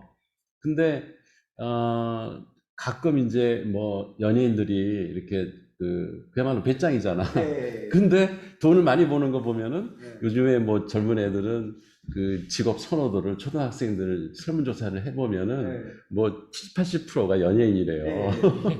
옛날에 우리 때는 뭐 대통령, 무슨 장군, 뭐 간호사, 선생님 막 이런 그야말로 일 많이 하는 사람들이 선호되는 그런 직업관을 가지고 있었는데 요즘에는 아이들이 노는 직업관을 많이 갖는다고 하더라고. 아니 먹방 잘 먹는 게 돈이 될지 어떻게 하냐고요. 게임을 잘하는 게 돈이 되는 건 세상이지. 네, 그러니까 먹방해서 돈 버는 사람들도 있고, 그래서 이제 그런 현상이 기존의 어떤 노동의 가치를 되게 중요했던 산업사회적 사고를 갖고 있는 이 기성세대들은 잘 받아들여지기가 않는 것 같아요. 근데, 이분도 그런 류에 약간 속하는 사람이 아닐까라는 생각이 좀 들긴 해요. 근데 우리 진창 이사님 말씀하셨던 것처럼 저도 만약에 백북스 이런 운동, 독서 운동 이런 걸 안 했으면은 그렇게 생각했을지 몰라. 이거 사실 노는 거거든요. 책 읽는 거는 노동이 아니거든. 그야말로 즐겁게 노는 건데 이게 얼마나 즐겁고 인간의 삶을 살찌우는 것인가 이거가 해본 사람들은 아는데 아닌 사람들은 이거는 이렇게 하나의 뭐랄까요 여가 활동 또는 그 노동에서 벗어나서 이렇게 과외적으로 이렇게 자기 취미 활동 이렇게 좀 노는 행동으로 본다고. 근데 사실 이게 시간이 점점 이렇게 시대가 이제 발전하면 할수록 이제 경제적인 어떤 여건이 기본적으로 갖춰지기 시작하면 왜 이제 워라밸이라는 예, 용어도 나오듯이 점차 이 영역의 중요성을 이제야 조금씩 인식하는 게 아닌가. 예. 그래서 그런 측면에서 우리가 이제 기본소득 얘기처럼 제가 자꾸 해서 죄송한데 그거의 필요성을 더 절감을 해요. 기본적으로 사람이 생존의 문제를 갖고 노예처럼 사는 거는 이젠 우리는 그렇게 안 해도 될 때가 되지 않았나. 뭐 G7, 뭐 G9 이런 그 경제력을 대국인 나라에서 계속 가난하고 힘든 사람들 세대에 살던 방식대로 계속 노동을 해야지 훌륭한 사람이고 열심히 일을 하고 성실하게 일을 해야만 훌륭한 인재상으로 이렇게 비춰지는 거는 우린 좀 벗어나서 그런 건 기본적으로 국가가 해결해 주고 그 정도의 생존권은 보장을 해주고 좀 원래 인간이 본연의 욕구를 갖고 있었던 이 문화도 이렇게 생활도 즐기고 뭐 예술 작품도 좀 감상할 수 있는 여유를 갖고 이런 거에 좀 방점을 치고 자녀 교육에서나 국가 정책에서도 그런 방향들을 오히려 더 관심을 갖고 키워줘야 되지 않겠느냐 그런 생각이 들더라고요.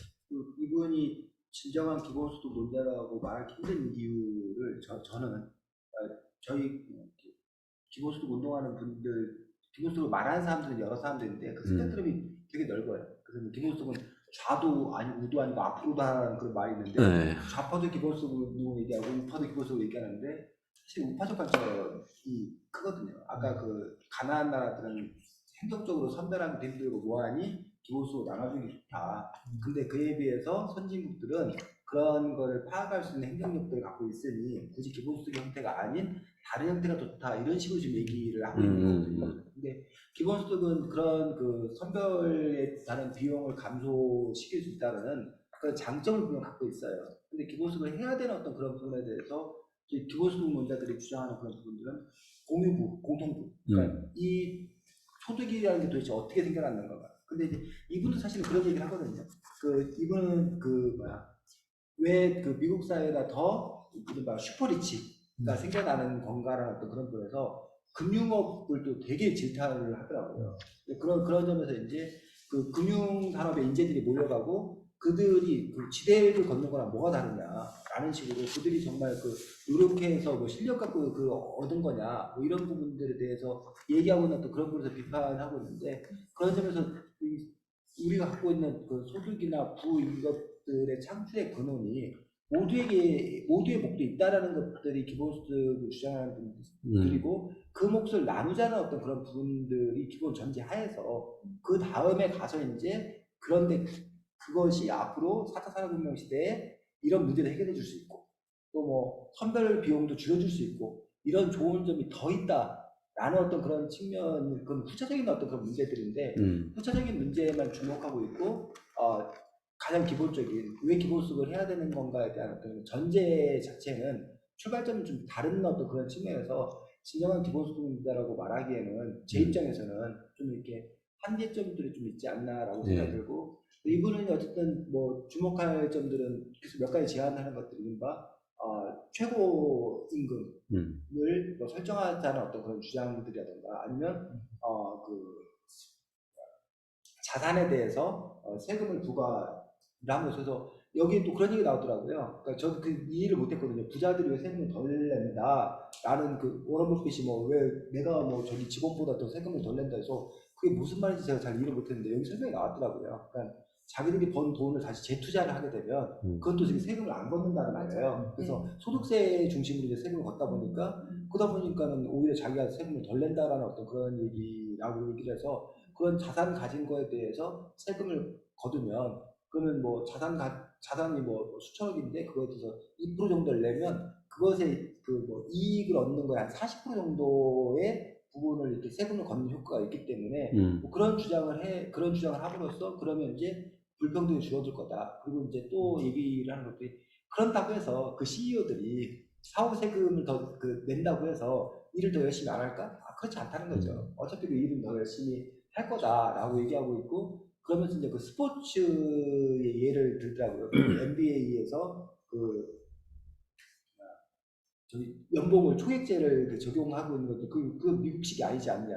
라는 어떤 그런 부분에서 근데 이제 그거를 제한하는 그 이유가 무엇인 건가라는 부분에서 겉에 내세우는 이유는 그럼 돈 많은 그 구단에서 조선수들 다 싹쓸해가지고 그럼 재미가 없어지지 않냐라는 건데 또 그 안에 내면에는 그 각 구단의 재정의 효율성, 경제적 그런 이유들 때문에 뭐 하는 거다라고 얘기를 하면서 그런 사례들을 그런다고 그럼 그 선수도 열심히 안 하냐? 열심히 하지 않냐? 라고 하는 걸 봤을 때 돈을 더 줘야지만 꼭 열심히 한다라는 어떤 그런 부분들은 허구다라고 이제 또 이렇게 주장하고 있는 부분들이 또 인상. 네, 그거는 또 기본소득 운동하는 사람한테는 되게 그 유리한 말이잖아. 왜 기본소득 주면 일 안 하면 어떡하냐 하는데 그 걱정할 것도 없다. 뭐 여러 가지 통계조사 해보니 그런 일은 없더라. 다만 이제 거기서 재밌는 점이 그거더라고. 그 이제 세금을 많이 거두면, 그러니까 소득세를 많이 거두면 그럼에도 불구하고 이제 CEO들이 일을 계속 할 거다. 근데 특수계층에서는 안 할 수도 있다. 그게 이제 금융업 뭐 이런 걸 얘기를 하더라고요. 그러니까 사회적으로 이게 돈 버는 거에만 목적을 가지고 있지 사회적으로 별로 그게 사람들이 인식이 그 다른 사람들에게 이익을 주고 사회적으로 유익한 직업이 아닌 경우에는 그 세금을 많이 거두면 그런 거는 사람들이 좀 일을 안 하게 만들 요인이 있다. 요 점은 좀 미처 생각하지 못했던 점인 것 같아요. 그게 왜 그 조직론에서도 그런 얘기를 하거든요. 직업 만족도 중에 큰 그 포션을 차지하는 것 중에 하나가 내가 하는 일이 얼마나 사회적으로 유용한가. 네, 이거를 되게 뿌듯하게 생각한대요. 근데 이제 담배나 아니면 마약이나 아니면 이렇게 트리플 X 무슨 무비 제작하는 프로그램 짜는 사람들 이렇게 사회적으로 악영향을 끼친다라고 인식이 돼 있는 직업을 하는 사람들은 급여를 많이 받아도 그 직업 만족도가 되게 낮게 나온대요. 그러니까 인간은 기본적으로 그런 도덕심이 있는 거죠. 그래서 그런 종류의 일을 하는 사람들은 그 세금 많이 걷어서 내가 뺏기면 자기 일에 대한 그 만족도나 이런 게 작기 때문에 일을 안 할 수도 있다. 근데 그거는 사회적 전체로 볼 때는 오히려 바람직한 게 아닌가. 이분이 기본소득 쪽으로는 그렇게 섬세한 이론이 정리되지는 않으신 것 같아요. 그렇지만 저는 그 국가의 개입이 중요하다라고 하는 입장이 되게 인상적이었거든요. 국가의 개입을 통해서 개인의 기본적인 삶이 보장될 때 개인에게 실패할 자유가 주어지는 거예요. 우리나라 같은 경우는 실직한 가장이 새로운 일을 할 때 프랜차이즈 계약하고 치킨집 하나 차리고 그리고 리모델링하고 거기 비용 대고 장사 한번 해보고 한 번의 실패가 모든 삶의 실패가 되잖아요. 그런데 이분이 주장하시는 어떤 국가의 개입이 굉장히 필요하고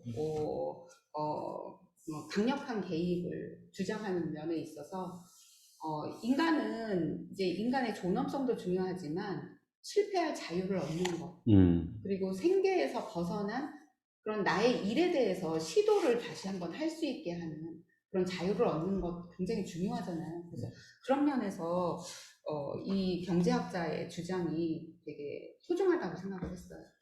책 중에 간디가 의문의 일패를 당하잖아요. 그쪽에서 간디는 마을 중심의 어떤 그걸 주장했지만 결국 간디 말고는 다른 대통령이 국가 차원에서 강력한 정책을 실시해서 효과가 있었다라고 해서 간디 좀 한 달락 나오는데 저 읽으면서 의문의 일패다 이거.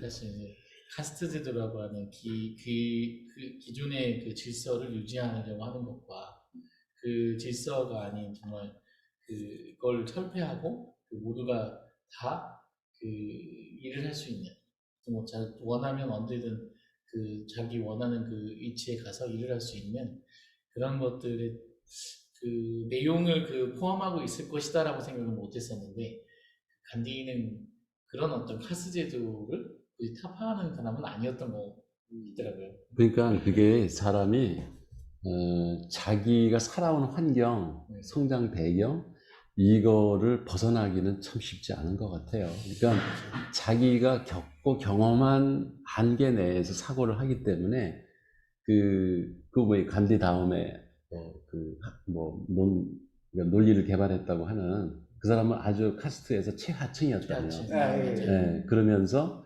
그런 마을 공동체 이런 게 허구다라는 거를 깨우쳤다 뭐 이런 얘기를 하는데 그래서 이 독서의 힘이 사실은 그런 게 아닐까. 그러니까 내가 살아온 삶은 내가 선택한 게 아니잖아, 사실은. 가정 환경이나 사회적 배경이나 뭐 어디서 태어났는가, 뭐 어느 나라에서 태어났는가 이런 거는 내가 선택하는 게 아니라 그냥 태어난 건데 그거를 사실 욕할 수는 없지만 근데 사고의 폭을 넓히기 위해서는 다른 세계, 다른 신분, 다른 나라, 다른 인종, 다른 성별 이런 데 속한 사람들은 어떻게 생각할까를 책을 통해서 간접 경험해서라도 생각의 폭을 넓히는 게 중요하지 않겠나. 네. 그런 생각을 그 대목 읽을 때 생각이 나더라고. 타자와의 만남이죠. 그렇죠. 타자. 섞여보고 그 사람들하고 같이 이야기도 해보고 그 사람 입장이 돼서도 한번 생각해보고. 그 문제 관련해서 요즘에 우리나라 중요한 이슈 중에 하나가 이준석 당대표가 주장하는 모든 특별 대우 그런 거를 철폐해야 된다. 능력주의 할당제, 여성 할당제니 뭐 장애인 할당제를 철폐해야 된다라고 그래서 자유 경쟁을 해야 된다라는 식으로 이준석 당대표가 좀 이렇게 강하게 지금 이렇게 드라이브를 걸고 있는 그런 모습인데 이 책에서 그 문제가 나오거든요. 인도 카스트 불가주 천민들에 대해서 출발선이 너무 약하니까 그들을 따로 이제 그들끼리만 경쟁해서 일정 배분해 주는 거하고 그다음에 하버드대에서 그 선발할 때 그 쿼터를 이렇게 조정하는 어떤 그런 부분에서 근데 이제 우리나라가 그 불만을 터뜨리잖아요. 우리나라 사람들이 더 많이 들어왔었는데 그 쿼터가 소수를 배려하기 위해서 쿼터를 정한 건데 우리는 그거보다 더 많은 사람이 갈 수 있는데 그게 오히려 제한을 두고 있으니까 불공평하다. 그러니까 쉬려고 하자라고 하는 데서 이 책은 그 부분에서 다른 변론들 과연 그런 아시아계가 과연 더 진짜 점수는 뛰어날지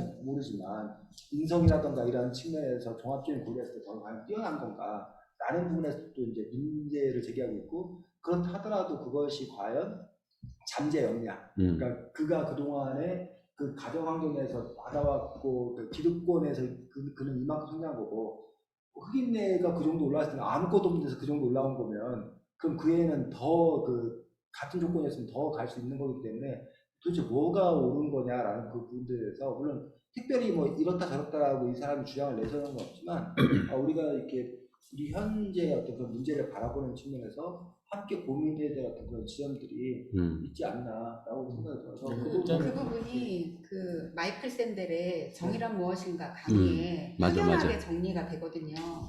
그러니까 능력이 과연 객관적 척도인가 그렇죠. 그렇지 않다라는 거죠. 그래서 거기 앉아 있는 하버드 학생들한테 너희가 이제 능력으로 이 대학교에 들어온 걸로 믿고 있지만 자, 여기 있는 학생들 모두에서 집안에서 장남이나 장녀인 사람 손들으라고 했는데 50% 이상이 손을 드는 거예요. 그러니까 그 혈연적인 이유가 있는 거죠. 그러니까 집안에서 장남이나 장녀일 경우 훨씬 더 부모의 사랑과 관심과 혜택 속에서 자라났고 똑같은 가정 환경이라고 주장하고 내가 더 동생보다 노력했을 뿐이야. 그래서 내가 하버드 대학에 왔고 이거는 나의 노력과 능력에 의한 거야 라고 믿지만 그 즉석 실험에서 나타난 것처럼 가정 환경과 어떤 사회적인 맥락, 그 여러 영향이 그 개인에게 영향을 주는 것이지 능력으로 그 사람이 성공하는 건 아니다라고 주장한 게 마이클 샌델이었고 그와 비슷한 주장을 이 책에서 하고 있더라고요. 그렇죠. 그래서 그 하버드에서 그 선발할 때 그런 어떤 이슈가 있어서 결국 인간의 특징에 대한 그 부분을 평가 점수에 넣어가지고 결국 또 다시 자기 마음대로 뽑고 있는 그 결국 그 무엇인가 공정한 것 같지만 결국 그 애매한 어떤 그 기준으로 또 다시 똑같이 퍼트를 하고 있다는 거죠. 그러니까 그 뭔가 그 할당제 결국은 할당제라는 게 별 의미가 없다는 얘기를 좀 이분은 좀 하시더라고요. 그러면서 그게 그것보다는 그건 오히려 사회적 갈등을 일으킨다. 할당제라고 하는 거 우리도 어떤 그 부분을 뭐 이렇게 그 혜택을 주게 되면 그 부분은 사회적 갈등이 되잖아요. 공정한가에 대한 부분을 가지고 이제 그렇다 보니 그것보다는 오히려 다양하게 이 뒤에서 얘기하시는 부분은 다양하게 그 서로 그 섞이게 그리고 그런 부분들보다 그런데 또 정말 능력이 있어서 그 사람이 선발이 되는 거냐 또 그건 또 진창희 선생님 그 진창희 그 이사님의 말씀과 같이 또 그것도 아니다. 그런 얘기를 하더라고요. 근데 막판에 된 그 결론을 좀 이상하게 저도 좀 그 내지를 안 하시는 것 같은데 딴 얘기해라 이렇게 하더라고요. 그런 거 하지 말고 편견은 결국 그 편견과 싸우는 것이 효과적인 게 아니고 오히려 그것 말고 다른 사안을 논의하는 게 더 가치 있다라는 건 확실히 있다. 그러면서 그냥 그런 부분을 피하긴 했었지만 어쨌든 할당제라는 거 그런 부분들 사회적인 어떤 우대 정책에 대한 부분들도 한번 짚고 넘어가시는 것 같아요. 저는 특별히 그걸 부정적으로 봤다고 생각을 안 했는데. 네, 저도요. 그런가요? 예, 할당제에 대해서, 그러니까 특별히 이분이 할당제를 지지하거나 뭐 반대하거나 그런 맥락들을 갖고 있지는 않지만, 예, 좀 특별히 부정적으로 생각하지는 않았거든요. 그 부분에서 반론도 충분히 제기를 했고, 근데 그것들이 갖는 문제점도 제기했고, 이분이 이제 굳이 말한 대안을 제시했더라면, 아까 뭐 말씀하셨던 것처럼 접촉의 편견을 줄이는 것들이 중요하다라고 했는데, 그것도 또 이제 그 제한을 두고 있는 어떤 그런 분에서, 뭐, 공동의 목적과 집단 간 협동, 그리고 법과 권자의 지원이 있는 상태에서 접촉이 이루어질 때만 편견을 주는 효과가 발생한다. 근데 만약 적대적인 상태로 접촉이 이루어지면 이러한 조건 형성되기 어렵고, 즉, 그래서 좁은 문을 놓고 서로 있다고 느끼고 더 나쁘게는 경제의 상대 집단 쪽으로 유리하게 기울어진다고 느낀다면 상대 집단에 대해 오히려 더 분노하게 될 것이다. 라고 해서 굳이 이분의 입장을 얘기하자면 그 좁은 그 경쟁을 놓고 하는 것도 오히려 갈등을 더 증폭시키고 있지 않냐. 라는 부분에서 오히려 문제를 있다고 얘기하고 있고, 오히려 그 마이클 샌델 교수 같은 경우는 그래서 이제 한 3배 정도를 뽑아놓고 그 정도면 점수 차이 거의 안 난다. 누굴 뽑아도 된다. 그 다음에는 이렇게 추첨해서 그렇게 하자고 이제 그 마이클 샌델 교수 같은 경우는 대안을 제시를 하고 있는데 이분은 뭐 특별히 제가 보기에는 그런 부분에서 입장을 주장하고 있지 않은. 근데 박주환 이사님이 이렇게 이분의 결론이 어디로 갔는지 모르겠다고 하신 말씀이 공감이 되는 이유가 이분의 목적이 선언적인 주장들의 신화를 나는 벗겨내는 것이 목적이다. 그래서 어떤 그 주장을 선언적으로 하기보다는 그 주장들의 문제가 있지 않냐. 계속 문제 제기의 목적을 두고 있으니까 이런 서술이 나중에는 결론이 뭐지? 하는 부분들이 되게 많아요. 네. 여기는 이분도 이제 여기 보면은 할당제는 늘 인도의 어딘가에서 반드시 분쟁이 벌어지고 있는 소재가 되었으며 폭력 사태로 이어지는 경우가 드물지 않다. 그러면서 이 핵심이 이제 능력이라는 개념으로 사람에 대한 어떤 그 차별을 하고 뭐 이런 어떤 것들 했는데 그게 무의미하다. 이런 어떤 할당제는 이런 부분들이 그 결국 뭐 이렇게 하면 뭐 저쪽에서 낮아지고 뭐 이런 것들이 요소가 된다 해서 무의미하다라고 하면서 그 얘기를 하시다가 이제 뒤에 이제 능력 얘기를 살짝 하시다가 이제 뒤에 이제 살짝 없어져요. 그래서 저는 이제 사실 부정적으로 봤죠. 그게 미국에서 이제 흑인 운동이 60년대 본격화되면서 사실 그 짧은 기간 내에 흑인들의 이런 그 직업 포터제 이런 게 아주 강하거든요. 그러니까 내가 경험한 것 중에 하나가 이제 대학교에서 교수를 뽑을 때 흑인이며 여자인 교수를 뽑으면 그 주정부에서 지원금이 되게 많이 나와요. 심지어는 어느 정도까지 혜택을 주냐면 그 사람의 배우자는 원하면 무조건 채용을 해야 돼요. 근데 대학교 입장에서는 그래서 흑인 여성 박사를 서로 막 데리고 가려고 난리예요. 그러니까 어찌 보면 역차별인 거지. 그 백인 입장에서는 자기가 훨씬 하기도 좋고 실력도 있는데 자기가 이제 백인이라는 이유로다가 개인적으로 봤을 때. 그치, 개인적으로 봤을 때는. 그래서 이제 그런 그 불만들이 이렇게 뭉쳐진 것을 심리적으로 이용한 게 트럼프예요. 그러니까 백인 우월주의.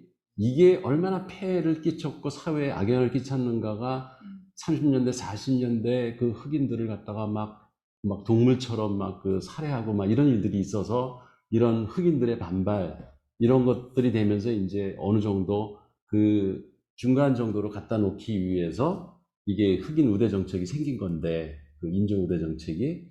그거에 대한 또 이제 사회적 반발이 생기는 거죠. 그래서 폭동이 일어나고, 왜 나는 쟤보다 훨씬 똑똑한데 나를 채용 안 하고 그 할당제 때문에 흑인을 채용하느냐, 막 이런 그 반발심. 그러니까 이게 정치적으로 또 그걸 이용해 먹으면서 그 정치의 이슈로.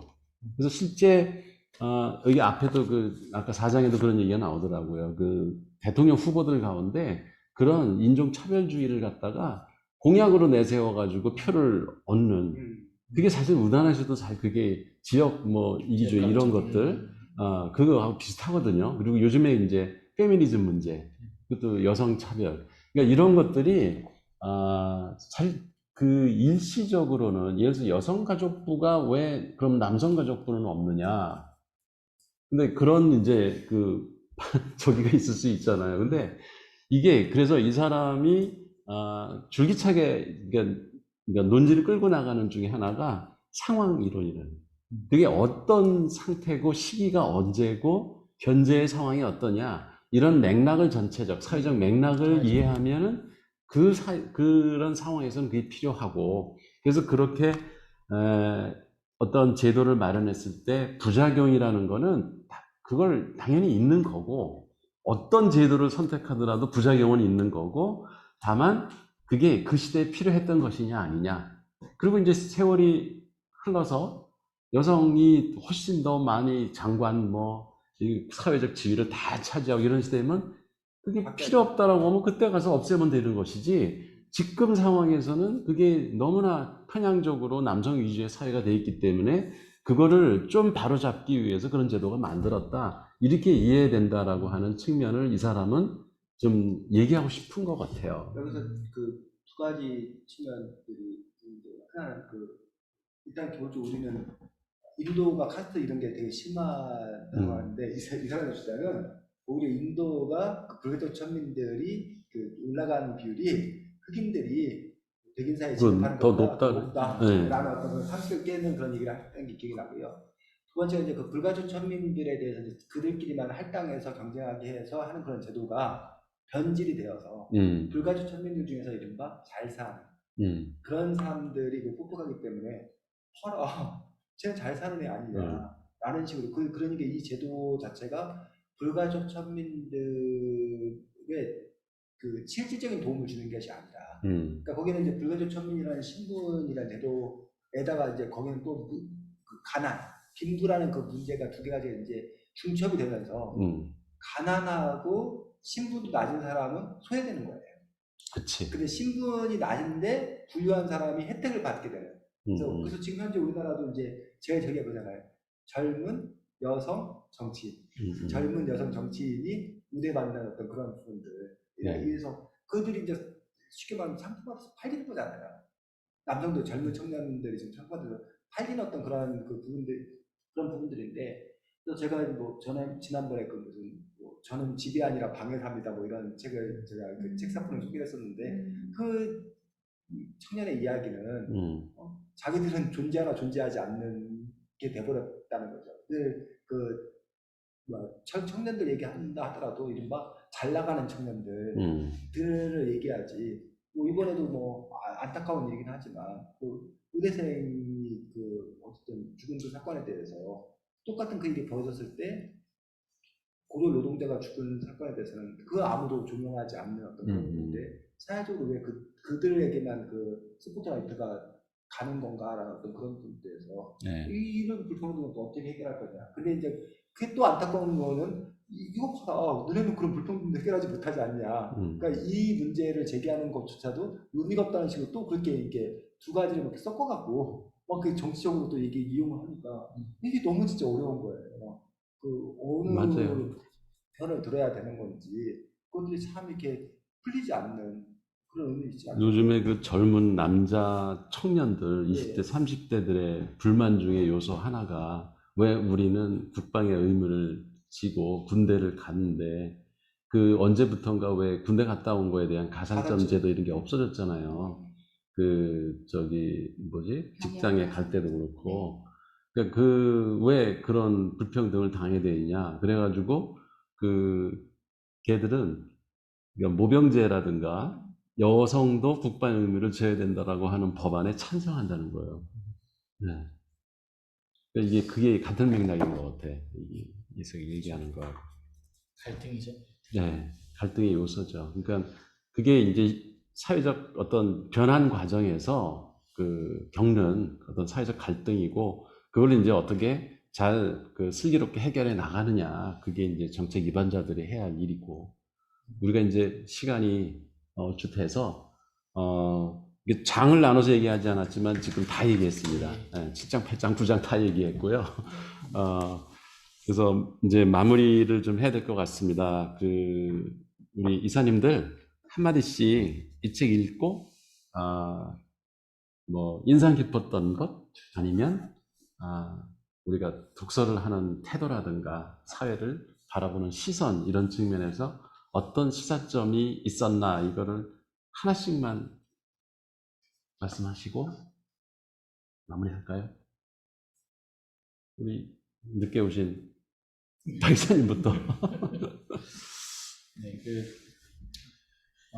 저는 이제 이 책을 한번 읽어가면서 느꼈던 바는 어쨌든 사실 우리 사회의 아까 성장의 부분도 잠깐 얘기를 했었지만 여기 안에서 얘기하고 있지만 오히려 고성장의 그 경우가 우리 인류사에서는 되게 특이한 케이스였다. 그건 좀 역발상적인 생각이었거든요. 이제 다들 고성장의 시대가 되게 일반적인 거고 지금 저성장의 시대가 이게 지금 문제가 되는 시대라고 생각하지만 이 저성장의 시대가 오히려 인류 역사상에서는 더 오래 지속되었고 그 안에서의 어떤 기쁨에 기쁨에 대한 부분들은 인간들이 계속 추구를 했다.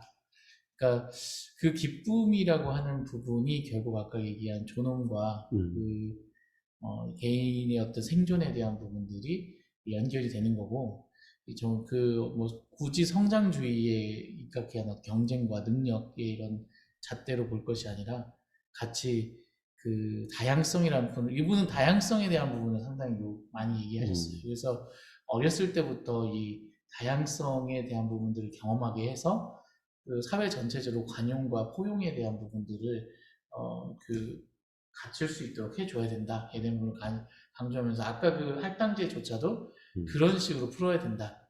굳이 그 국가가 그걸 나서서 그걸 이렇게 해가지고 갈등을 키우지 말고 그냥 우리가 포용해야 되고 관용해야 될 사람들로 그분들을 인정해야 된다.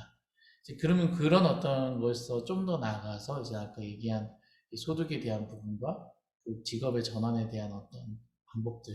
약간 아까 그 우리 이 선배 이사님께서 얘기해 주신 우파의 중심으로 한 어떤 그 일자리, 그 존엄에 대한 부분들을 이렇게 좀 조리 있게 전체적으로 설명해 주셔서 사실 저는 좀 이 의견에 많이 공감하거든요. 네. 사실 인간의 존엄이 노동에 대한 부분을 반드시 그것이 꼭 그 뭐니까 땀을 흘리는 노동이 아니더라도 노동의 형태는 다양하잖아요. 내가 누구를 위해서 연주하고 누구의 만족을 위해서 아니면 나를 만족을 해서 연주하고 이렇게 하는 활동조차도 저는 상당히 또 다른 노동의 형태라고 보거든요. 이제 그런 어떤 부분들이 서로 가치를 주고받으면서 그 가치가 이제 교환 가치가 되고 그게 기본소득의 또 기본 어떤 어느 정도 한 축을 더 담당하는 이런 어떤 그걸 원하고 저는 사실 그런 부분들이 있어야 될 거라 생각해요. 또 완전 기본소득도 중요하지만 그런 거 중요하다는데 생각하는데 그 부분을 좀 많은 부분에서 저는 이 책을 보면 공감을 많이 했습니다. 네. 그래서 이런 좋은 기회가 된 것 같고요. 그리고 이 책의 문구들이 너무 아름다운 문구들이 많아서 인용할 문장이 많죠. 네. 경제학습니다. 예, 그래서 저는 이게 한 번, 두 번 읽으면서 저희 회사 생각도 많이 했어요. 회사의 어떤 국가를 얘기하고 있지만 결국 그 안에 경영의 문제는 또 꼭 회사의 영역, 또 개인의 영역까지 이렇게 생각해 볼 수 있는 거리들이 많이 있더라고요. 그래서 그런 부분들을 세상을 되돌아볼 수 있는 좋은 책이었던 것 같습니다. 진짜 적극적으로 이 책을 다들 한번 읽어보셨으면 좋겠다 생각을 합니다. 그 박주환 이사님 그 마무리 말씀을 듣다 보면 우리가 언제 한번 이 노동이란 무엇인가, 그러니까 노동의 개념을 재정의할 필요가 있다는 생각이 들어요. 그러니까 전통적인 산업시대의 사고의 노동의 개념에서 벗어나서 그렇게 사람들이 노동이라고 하는 거를 그렇게 가치 있고 중요하다고 생각한다면 노동의 범위라 이제는 달라져야 되지 않을까, 그런 생각을 하게 됐습니다. 우리 이선배 이사님. 네, 그럼 박전 이사님 마이크를 조금 이렇게. 박전 이사님 말씀을 들으면서 노동을 해야죠. 근데 이제 그 노동이 이제 인문노동뿐만 아니라 더 폭넓은 노동이라고 한 것까지 같다고 생각이 듭니다. 그런데 이제 그 차이가 도대체 뭘까라는 부분에서 강요된 노동과 자발적 노동이라는 부분에서 기본소득을 주장하는 사람들은 강요된 노동에서 좀 더 자유로워질 수 있지 않겠냐는 부분들인데, 다만 제가 의심스러운 것들은 뭐냐면 자발적인 노동을 한다 했을 때 역할 분담이라고 해야 되나? 효율성?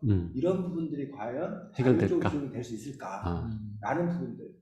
그 효율적 배분이 될 수 있을 건가라는 부분에서 그게 가능할 건가라는 부분들에 대해서 확신이 없기 때문에 그러니까 어느 한쪽으로 쏠림 현상이 있을까? 예, 그쵸. 그런 부분을 누가 증명해주면 그러면 조금 더 쉽게 그쪽으로 갈 수 있지 않을까라고 생각이 들고, 또 하나는 인간이라는 존재 자체가 원래 지배하려고 하는 그런 속성을 갖고 있기 때문에 그 인간의 속성이라면 그 영원히 해결되지 않는 어떤 그런 문제가 아니겠는 건가라는 또 그런 비관적인 어떤 그런 부분이 있어서 그걸 누가 깨줄 수 있는 그것들이 증명이 되었으면 좋겠다는 그런 생각을 잠깐 했고요.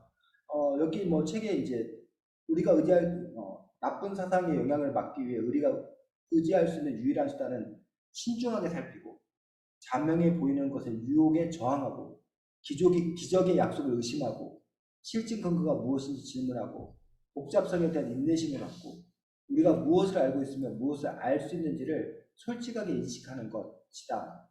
이러한 신중함이 없다면 다층적이고 복잡한 문제들에 대한 답론은 단순한 슬로건과 이미지로 혼돈되어 버리고 치밀한 분석을 토대로 한 정책은 돌팔이 협곡에 밀려나 버릴 것이다 라고 이제 얘기했던 그런 부분들이 결국 이 책의 저자가 이 책을 쓴 이유, 그리고 주기차게 얘기하고 있는 부분들이고, 우리가 앞으로 삶을 살아가면서 가져야 될 어떤 그런 태도들이고, 또 이제 뭐 이사장님 말씀하셨듯이 우리가 독서를 하는 어떤 그런 이유들도 결국 이 문장 안에 들어있는 것 아닌가 그런 생각.